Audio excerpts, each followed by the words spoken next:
Jadi ini untuk subkomponen mutu lulusan.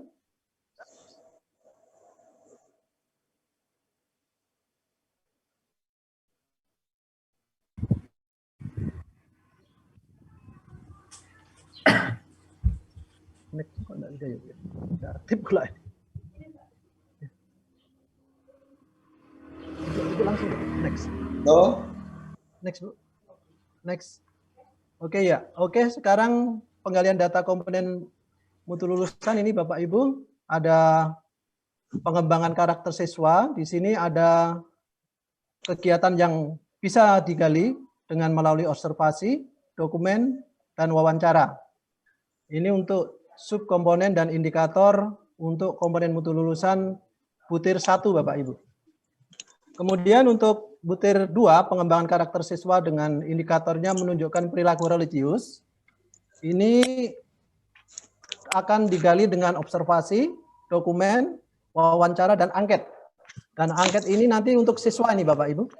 Jadi Pak, tolong nggak kelihatan, nggak muncul Pak. Tolong Pak. Nggak muncul ya? Tidak. Ya bawa api lah. Hah? Muncul nih Bu? Udah muncul dah. Sudah muncul, Udah muncul. Udah. Misalnya ada yang tidak muncul mungkin karena faktor ini ya, sinyal. Jaringan Bu, jaringan ini internet. Sudah muncul Pak. Ya, oke Pak, kita lanjutkan ya Bapak Ibu sekalian. Lanjut Pak. Ya. Lanjut Pak, lanjut. Ya lanjut Pak, udah bagus nih. Untuk poin 3, bagus, pengembangan lanjut, karakter Pak. siswa dengan sub indikatornya menunjukkan perilaku kerja keras, tangguh dan bertanggung jawab. Ini kita menggunakan observasi, telaah dokumen, wawancara. Jadi ada 3 ini Bapak Ibu, tidak pakai angket. Kemudian untuk pengembangan karakter siswa, mencegah perundungan atau bulian, ini kita menggunakan telaah dokumen, wawancara, dan angket. Juga untuk siswa ini Bapak Ibu, angket ini. Untuk poin 2 dan 4. Kemudian penggalian data komponen mutu lulusan, selanjutnya yaitu poin atau butir 5, kompetensi siswa dengan indikator memiliki keterampilan abad ke-21 pada aspek berkomunikasi. Kami menggunakan observasi, telaah dokumen, dan wawancara. Jadi ada 3, angket tidak ada. Kemudian untuk sub atau butir 6 dengan subkomponen kompetensi siswa memiliki keterampilan abad 21 dengan aspek kolaborasi. Ini juga menggunakan observasi, dokumen, dan wawancara. Termasuk poin 7, kompetensi siswa masih tentang memiliki keterampilan abad 21 pada aspek berpikir kritis. Jadi ada yang pertama tadi adalah aspek berkomunikasi siswa, kemudian kolaborasi dan berpikir kritis. Kemudian yang ke-8 adalah komponen siswa juga memiliki keterampilan abad 21 pada aspek kreativitas dan inovasi. Ini juga observasi, dokumen, dan wawancara. Bapak Ibu, ini kita lakukan dengan cara visitasi kalau Kurang keras enggak? Kurang ya Bapak Ibu, lanjut Bu. Jadi Bapak menghadap. Kemudian butir 9, kompetensi siswa juga menunjukkan ekspresi diri dan berkreasi dalam kegiatan pengembangan minat dan bakat. Ini kita menggunakan observasi, dokumen, dan wawancara, Bapak Ibu. Angket tidak ada. Kemudian untuk poin 10, kompetensi siswa menunjukkan peningkatan prestasi akademik. Ini kita lihat dokumen dan wawancara. Tidak pakai observasi, karena kita banyak kelihat dokumennya. Kemudian untuk butir 11, Bapak Ibu, ini kepuasan pemangku kepentingan, stakeholder. Memuaskan pemangku kepentingan ini juga menggunakan telaah dokumen dan wawancara, sedangkan observasi dan angket tidak kita lakukan. Kemudian ini untuk penggalian data pada komponen mutu lulusan di SMK, Pak. SMK ini kekhususan SMK 1. Jadi poin 1 untuk SMK, kompetensi siswa memiliki kompetensi sesuai kompetensi kalian atau KK. Ini untuk Bapak Ibu yang dari SMK, selain tadi ada butir inti yang berjumlah 35, ada juga butir kekhususan itu ada 9. Dari 9 itu yang yang termasuk di dalam komponen mutu lulusan ada 2, yaitu nomor 1 dan nomor 2. Mutu lulusan 1 dan mutu lulusan 2. Jadi yang SMK 1 itu untuk mutu lulusannya kompetensi siswa memiliki kompetensi sesuai dengan keahlian. Ini kita menggunakan telah dokumen dan wawancara. Yang kedua, kepuasan pemangku kepentingan menunjukkan daya serap lulusan di dunia kerja dan wirausaha. Ini saya kira untuk kawan-kawan yang di SMK sudah tidak asing lagi ini untuk poin 1 SMK 1 dan SMK 2 ini. Sedangkan kita akan menggali datanya dengan menggunakan dokumen, telah dokumen, dan wawancara. Nah ini untuk kekhususan SLB ini ada 1 nih Bapak, ada nomor SLB 1, yaitu kompetensi siswa menunjukkan kemampuan kebutuhan khusus sesuai dengan jenis kekhususannya. Nah ini untuk khusus SLB, kita gunakan observasi. Ya, kemudian telah dokumen dan wawancara. Nah ini untuk mutu lulusan Bapak Ibu. Nah di sini dari mutu lulusan ini Bapak akan lihat kita secara detail di sini Bapak Ibu. Poinnya EISP itu ada di sini Bapak Ibu. 1 yang akan kita lihat itu adalah komponennya, ada subkomponen, ada indikator, ada pernyataan,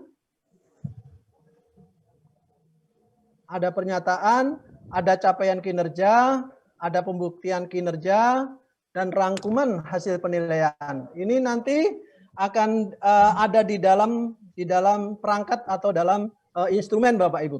Dalam instrumen itu nanti kalau Bapak lihat komponennya ada 7 ini. Jadi aspek-aspeknya ada 7 yang penting ini.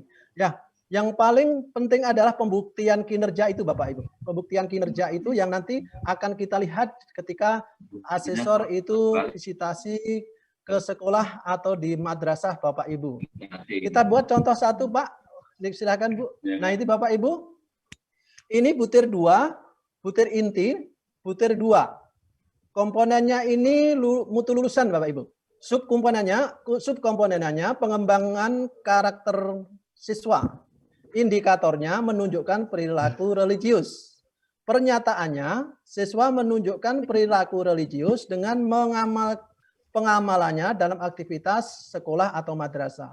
Pembuktian kinerjanya nanti kita gunakan telah dokumen, wawancara, observasi, dan angket. Tadi ya, ada 4. Lanjut Bu. Nah ini Bapak Ibu, perilaku religius siswa itu dilihat dari apa? Kebiasaan berdoa, kebiasaan mengucapkan salam, kepedulian sosial, kepedulian lingkungan. Nah ini nanti yang kita observasi di sekolah Bapak Ibu. Untuk poin 2 ini. Namanya masih anu Dek. Masih ya. Namanya masih nama Dedek. Kemudian untuk poin 2, partisipasi siswa dalam kegiatan ibadah siswa sesuai dengan agama atau kepercayaan yang dianutnya. Nah, ini ada agama Islam, Katolik, Protestan, Hindu, Buddha, Konghucu. Misalnya saya ambil contoh Islam, nanti dilihatnya waktu sholat zuhur ada Anda, kalau Kristen nanti ada Anda mengadakan doa bersama dan yang selainnya. Kemudian perilaku religius siswa. Perilaku religius siswa dengan telah dokumen ini Bapak Ibu, telah dokumen yang akan kita lihat saat perilaku religius siswa yang mencakup agenda kegiatan Bapak Ibu.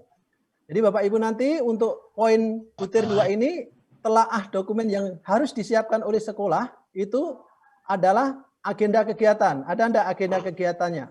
Ada enggak jadwalnya? Ada enggak jenis kegiatannya apa?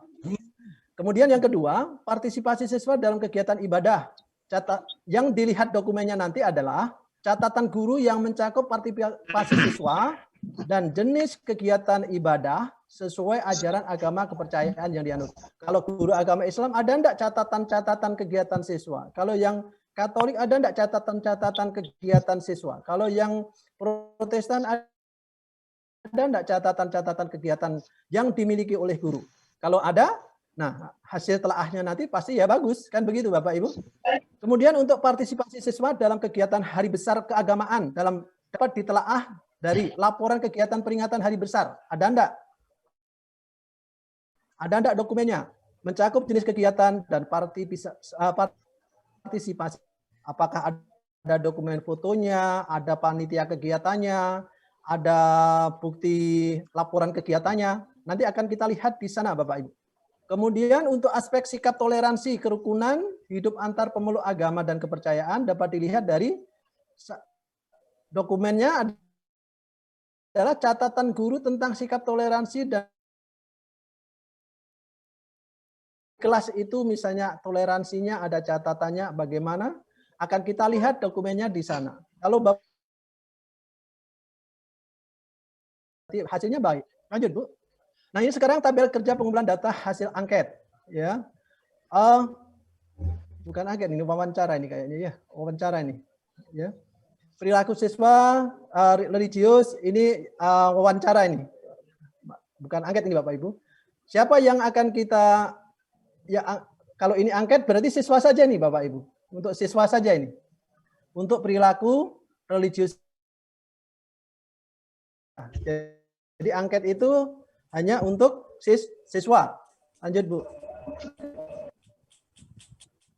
Oke, untuk wawancara, ini Bapak Ibu, nanti yang kita gali wawancara untuk butir 2 ini, untuk perilaku religius itu akan kita adakan pembuktian triangulasi. Triangulasinya dari wawancara dengan kepala sekolah atau waka kesiswaan atau wakil kepala sekolah, dengan guru, perwakilan orang tua nanti siapkan Bapak Ibu di sekolah, kemudian siswa.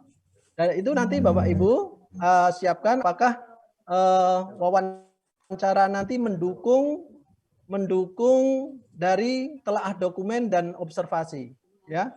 Kemudian untuk partisipasi siswa dalam kegiatan ibadah dapat digali dari pelaksanaan ibadah bagi siswa. Nanti siswa diwawancara oleh asesor Bapak Ibu. Guru juga ditanya apakah yang tertulis di dokumen itu nyata atau benar atau hanya di dokumennya saja. Atau hanya tertulis di catatan guru saja tetapi tidak pernah dilaksanakan. Tidak bisa memberikan contoh misalnya. Begitu juga kepala sekolah, misalnya banyak kegiatan kami tapi ternyata tidak ada ketika wawancara ternyata tidak pernah dilakukan, ya. Kemudian untuk poin 3, perilaku siswa dalam kegiatan peringatan hari besar nanti juga akan digali dari siswa, orang tua, guru, waka dan juga kepala sekolah. Betul enggak itu? Perilaku siswa dalam kegiatan agama selalu ikut. Nanti kalau ada siswa yang mengatakan, oh ternyata tidak pernah ngadakan Pak. Di sekolah kami tidak pernah ngadakan kegiatan-kegiatan keagamaan. Hari besar agama tidak pernah ada. Misalnya seperti itu. Kemudian untuk sikap toleransi dan kerukunan hidup antar pemeluk agama, ini juga akan kita tanya kepada siswa. Apakah pernah terjadi saling olok atau terjadi saling tengkar? Akan kita cek dengan wawancara. Jadi antara dokumen yang Bapak Ibu punya, observasi yang akan dilakukan oleh asesor, wawancara yang akan dilakukan oleh asesor juga, kemudian angket yang diisi siswa itu harus match, harus cocok.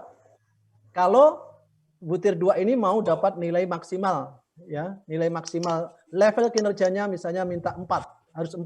Kalau mau 4 ini harus semuanya ini harus lengkap nih Bapak Ibu. Dokumen-dokumen yang diminta, observasi yang dilakukan, wawancara juga harus mendukung semua yang diminta di dalam butir 2 ini. Lanjut, Bu. Masih ada? Ya, ini Bapak Ibu. Nanti asesor akan melihat perilaku religius siswa itu, nanti asesor akan melihat akan membuat kesimpulan di sini. Tabel rangkumannya. Asesor akan membuat tabel rangkuman di sini akan ditulis di kolom ketiga ini. Dari kolom ketiga itu ditulis berdasarkan apa? Berdasarkan tadi, berdasarkan telaah dokumen, observasi, angket, wawancara. Akan disimpulkan di sini Bapak Ibu. Akan disimpulkan di kolom 3 ini. Setelah dimasukkan ke kolom 3, asesor akan menentukan level kinerja di butir 2 ini. Apakah 4, apakah A, B, C, atau D. Kalau A itu perilaku siswa telah membudaya dalam kehidupan sehari-hari di sekolah. Jadi misalnya tadi beribadah itu sudah menjadi kebiasaan sehari-hari. Siswa selalu beribadah kalau waktu zuhurnya siswa yang muslim langsung ke musolanya sekolah atau ke masjid sebelah, misalnya ada masjid di sebelah sekolah, kalau sekolah tidak punya masjid misalnya. Kalau mau kinerjanya bagus, kalau kinerja memang cocok, akan diberikan perilakunya berarti 4. Skor kinerjanya apa? Dokumen dukungan tadi maksimal atau tidak? Kalau A, tapi dokumennya ternyata kurang mantap, kurang lengkap, itu bisa 2 skor kinerjanya. Kalau minim, tetapi semuanya terpenuhi, tetapi kualitasnya itu tidak begitu lengkap, kualitasnya tidak begitu baik, mungkin skor kinerjanya 1. Ya, skor kinerjanya 1. Nanti asesor yang akan melakukan professional judgment-nya itu. Disinilah kemampuan seorang asesor menentukan yang disebut dengan professional judgment untuk menentukan bagaimana mengukur skor kinerja dalam setiap aspek kinerja. Ya. Misalnya A, semua dokumen lengkap, hasil observasinya baik, wawancaranya baik, hasil angketnya baik, tentu asesor akan menentukan level kinerja A dengan skor kinerjanya 3. Berarti itu sudah maksimal. Kemudian yang B, perilaku siswa telah diwujudkan secara konsisten dalam kehidupan sehari-hari di sekolah. Jadi hanya konsisten tapi belum membudaya. Belum membudaya ini. Di sekolah ini ternyata dari hasil telaah dokumen, angket, wawancara, dan observasi, ternyata perilaku siswanya hanya konsisten saja. Belum membudaya. Masih ada yang misalnya waktu ibadah, ada 1-2 yang tidak beribadah. Nah berarti ini belum konsisten. Ya, secara konsisten tetapi dalam sehari-harinya belum menjadi budaya. Nah, nanti skor kinerjanya juga sama. Juga sama akan ditentukan apakah dukungan dari telaah dokumen, angket, wawancara, dan observasi tadi memang mendukung dari level kinerja B misalnya. Kemudian yang C, perilaku religius siswa diwujudkan secara insidental dalam kehidupan sehari-hari. Hanya angin-anginan, hanya angin-anginan insidental. Pas lagi sedang ada tamu banyak lah, rajinlah dia. Jika sudah tidak ada, jadi tidak ada lagi yang beribadah. Kemudian untuk level kinerja D, itu perilaku religius siswa itu diwujudkan karena hanya mengikuti tata tertib sekolah saja.